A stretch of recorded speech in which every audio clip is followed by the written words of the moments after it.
पाणी पिण्याचा माठ जर घरामध्ये योग्य दिशेला ठेवला असेल तर घरात कधीच पैशाची कमतरता जाणवत नाही। तसंच पाणी पिण्याचा माठ योग्य दिशेला योग्य कोपऱ्यात ठेवल्यास घरातला वास्तुदोष सुद्धा नाहीसा होतो आणि माठातलं पाणी पिण्याचे आरोग्यदायी फायदे सुद्धा भरपूर आहेत। मग असा हा आरोग्यदायी माठ जर आपल्याला खरेदी करायचा असेल तर तो कोणत्या दिवशी खरेदी करावा, तसंच घरातल्या कोणत्या दिशेला कोणत्या कोपऱ्यात ठेवावा, यासारख्या प्रश्नांची उत्तरं तुम्हाला आजच्या या व्हिडिओमध्ये मिळणार आहेत। पण त्यासाठी चॅनलला सबस्क्राइब नक्की करा। मंडळी, उन्हाळा सुरू झाला की सगळेजण माठ खरेदी करतात, कारण माठातला थंडगार पाणी पिण्यासारखी मजा वेगळी कुठलीच नाही। सध्याच्या युगात फ्रीज आणि वॉटर कूलर असले तरी सुद्धा माठातल्या पाण्याची मजा काही औरच असते, नाही का?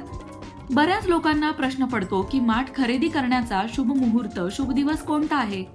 तर तुम्ही कोणत्याही सोमवारी चांगला दिवस पाहून माठ खरेदी करू शकता। ज्या दिवशी तुम्ही माठ खरेदी करून आणाल त्या दिवशी तो साध्या पाण्याने भरून ठेवा। नंतर त्या माठाची पूजा करा आणि मग दुसऱ्या दिवशी तो माठ पिण्याच्या पाण्याने भरा।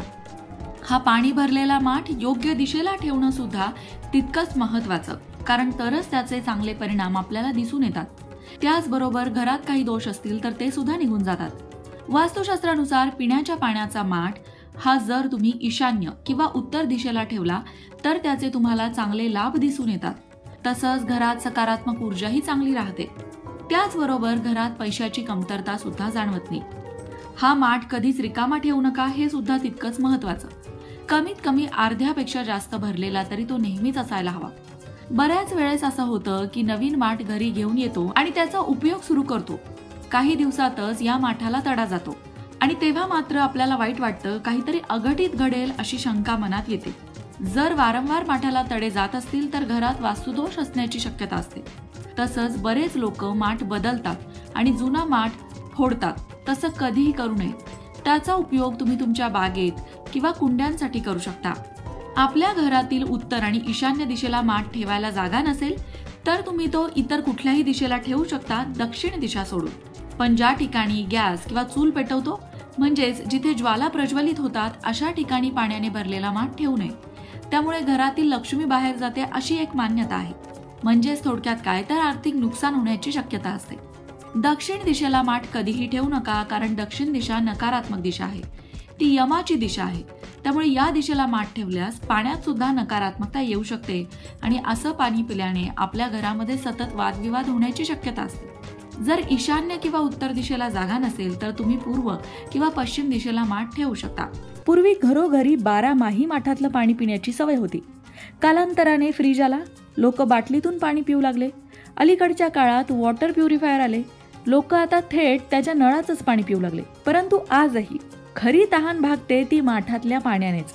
म्हणून उन्हाळा येताच घरोघरीचे आडगळीत ठेवलेले माठ स्वयंपाकघरामध्ये स्थानापन्न होतात आणि थंड पाण्याचा स्रोत बनतात। पण याचा संबंध वास्तुशास्त्रज्ञांनी वास्तूच्या भरभराटीशी देखील जोडला आहे। तो कसा? चला बघूया। वास्तुशास्त्रानुसार घरात वापरत असलेला पाण्याचा भरलेला माठ घरातील समस्यांचे निराकरण करतो। जलदान हे श्रेष्ठ दान आहे। विशेषतः उन्हाळ्यात थंड पाणी ही सर्वांचीच गरज असते। म्हणून अनेक धार्मिक स्थळांबाहेर तसंच चौकाचौकांमध्ये पाण्याचे मोठाले माठ भरून ठेवले जातात। पशुपक्ष्यांसाठी पाण्याचा कृत्रिम हौद, तलाव बांधले जातात। घरातील खिडक्यांमध्ये सुद्धा चिमण्या पाखरांसाठी आवर्जून दाना पाणी ठेवलं जातं। हे पाणी मातीच्या भांड्यातून ठेवलं असता त्यांनाही थंडगार पाण्याचा लाभ मिळतो। उत्तर दिशा ही जलदेवतेची दिशा आहे, म्हणून वास्तुशास्त्रानुसार घराच्या उत्तरेस माठ ठेवला पाहिजे। घरात कोणाला मानसिक ताणतणाव असेल तर त्यांना माठातील पाण्याने कोणत्याही झाडाला, रोपाला सलग काही दिवस पाणी द्यायला सांगा। त्यांचा मानसिक तणाव नक्कीच दूर होईल। मातीचा माठच नाही तर मातीची मूर्ती देखील डोळ्यांना अतिशय आनंद देते। घरात शोभेसाठी देखील मातीच्या कलात्मक माठांमध्ये दिवा प्रज्वलित केल्यास घराचं वातावरण सकारात्मक होतं, त्यातून सकारात्मक ऊर्जा मिळते। मित्रांनो, माठातलं पाणी पिणं हे आरोग्यासाठी सुद्धा तितकंच चांगलं असतं हे तर आपल्याला माहितीच आहे। पण वास्तुशास्त्रानुसार माठातलं पाणी पिल्यामुळे आपली उत्तरोत्तर प्रगतीच होते। अहो, मग उन्हाळा सुरू झालाय, विचार कसला करताय? आडगळीत ठेवलेले माठ बाहेर काढा। मागच्या वर्षीचे माठ फुटले असतील तर नवीन घ्या। आता बाजारात अगदी आकर्षक पद्धतीचे सुंदर सुंदर माठ विकायला सुद्धा आले आहेत।